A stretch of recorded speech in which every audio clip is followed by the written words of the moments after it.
I'm Karlyn Borysenko. I'm an analyst and independent journalist covering the far left in America. And I gotta tell you guys, can I let you guys in on a little bit of gossip that I heard last night? So last night I was at this very, very queer event.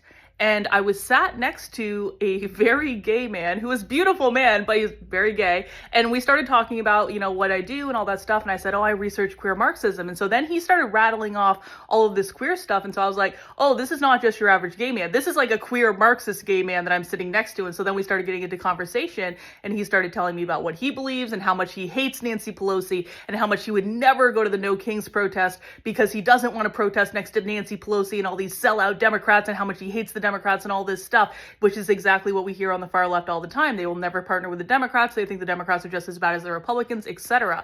But then he laid this on me. He said, how much do you know about the DSA? And I said, well, I know a little bit about the DSA, but what do you know about the DSA? And he said, well, let me tell you, I heard a rumor from one of my friends in the DSA that the New York City DSA had a secret vote of the leadership in which they excluded most of the membership.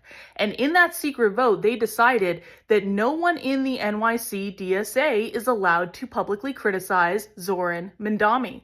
And this has pissed off a lot of people because what happened is the leadership of the NYC DSA, a lot of them obviously work for the Mamdani campaign and they're helping him get elected. But apparently this is starting to ruffle the feathers of the more rank and file members. And so they actually excluded a whole bunch of people in the NYC DSA when they had this meeting. So they only had the people voting that were going to vote the way they wanted them to. And now no one in the NYC DSA is allowed to publicly criticize Zohran Mamdani. Now, this might seem a little weird to you guys, but you have to understand that on the far left, the DSA and running in elections is kind of considered to be a little bit traitorous to their cause. There are many revolutionary socialists who do not support Zohran Mamdani because he's not far left enough. Just the fact that he's running in an election as a Democrat proves that he's not far left enough for their policies, and they're all deeply afraid that he is going to succumb to the capitalist system and get entrenched into it and become an evil capitalist themselves. You guys got to understand, even people in the DSA, they believe that AOC is a traitor to them. They believe AOC was supposed to be their person,